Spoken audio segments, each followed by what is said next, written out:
فرح مندو بكره وانا لسه ما جبتش الفستان، وجيت هنا عشان انقي الفستان، واختاروا معايا دلوقتي حالا. انتوا اللي هتقولوا رايكم، انتوا اللي هتختاروا الفستان اللي هلبسه بكره. بس المصيبه ان الفساتين هنا حلوه جدا واسعارها حلوه قوي يا جماعه. الفساتين بتبدا من 350 جنيه واشكال كتير قوي. تعالوا اوريكم كام حاجه عجبوني وانتوا اختاروا منهم. ده عجبني جدا جدا، فممكن اقيسه ونشوفه سوا. عجبني ده وعجبني ده، ممكن اقيس الاثنين ونشوفهم انهي واحد احلى عليا. ده كمان عجبني عشان فيه اكستنشن، وانتوا زي ما انتوا شايفين انا عامله ازاي، فده هيتخني شويه. هقيس ده برده كمان. كان نفسي بقى ماما تيجي تشوف ده عشان انا ده عاجبني قوي قوي لماما، بس يعني هحاول اقنعها بيه. ماما ابقي شوفيها ماما عشان هيعجبك، ده حلو قوي. وده برده عاجبني قوي برده، كنت عايزه اوريه لماما، فانا هوريه لها معاكم في الباقي. انتوا هتختاروا فستاني وفستان ماما، انتوا اللي هتختاروا كل حاجه. واللون ده كمان حلو قوي ترند. اللون ده انا بحبه جدا برضو، ده حلو. لو الفستان ده يلبس لحد 120 كيلو يا جماعه، يعني مامتكم بقى حماتكم اي حد، الفستان ده هيبقى تحفه عليه. الاسعار بتبتدي من 350 جنيه. قالوا بقى اوريكم الهاند ميد يا جماعه. كل الفساتين اللي هوريها لكم دي هاند ميد، شايفين؟ انا عايزه اقول لكم برضو والله التصوير ظالم. الفساتين دي كلها دي جامب سوت. بصوا شايفين الشياكه؟ انا احترت والله، محتاره، انا مش عارفه اختار ايه بالظبط. بصوا يا جماعه ده دانتيل برضو، اللي بيحبوا الدانتيل شيك قوي قوي قوي.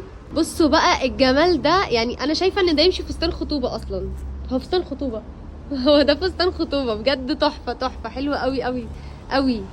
بصوا انا عايزه اوريكم بس الايه، انا عايزه اوريكم التطريز والشياكه والفينش، كل حاجه كل حاجه. بصوا مظبوطه بالملي والله.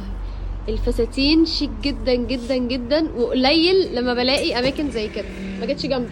كمان في قسم هنا اهو غير المحجبات. بصوا دول بقى، دول طبعا الفساتين دي مش محتاجه اتكلم عنها عشان هي بتتكلم عن نفسها. الشياكه بس الواحد محروم منها يعني. الحمد لله الحمد لله على نعمه الحجاب. الله الله الله على الالوان. القطيفه بقى يا جماعه، فساتين قطيفه برضو عشان الشتاء طلع ترند حلو ده قوي.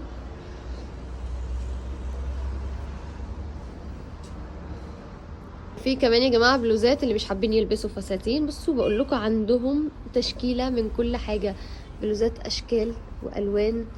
كل بقى دي بلوزات بقى، في شيفون وفي قطيفه والوان كتير قوي قوي قوي.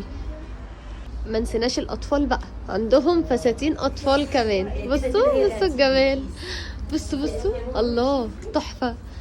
انا مش لاقي حاجه البسها لاولادي ليه، يعني لبس البنات بصوا تحفه، فساتين جميله يعني هتلبسي انتي وبناتك مع بعض.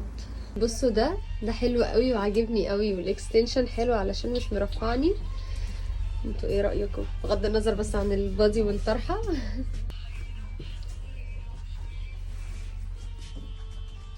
بصوا ده بقى يا جماعه، ده جامد قوي قوي قوي. سيبكم من الايد اللي ماسكاني بس عشان هو واسع ولازم يتظبط. ده عاجبني قوي بقى. قولوا لي انتوا رايكم ده ولا الزيتي؟ انا هستنى رايكم في الكومنتات بسرعه عشان الفرح بكره.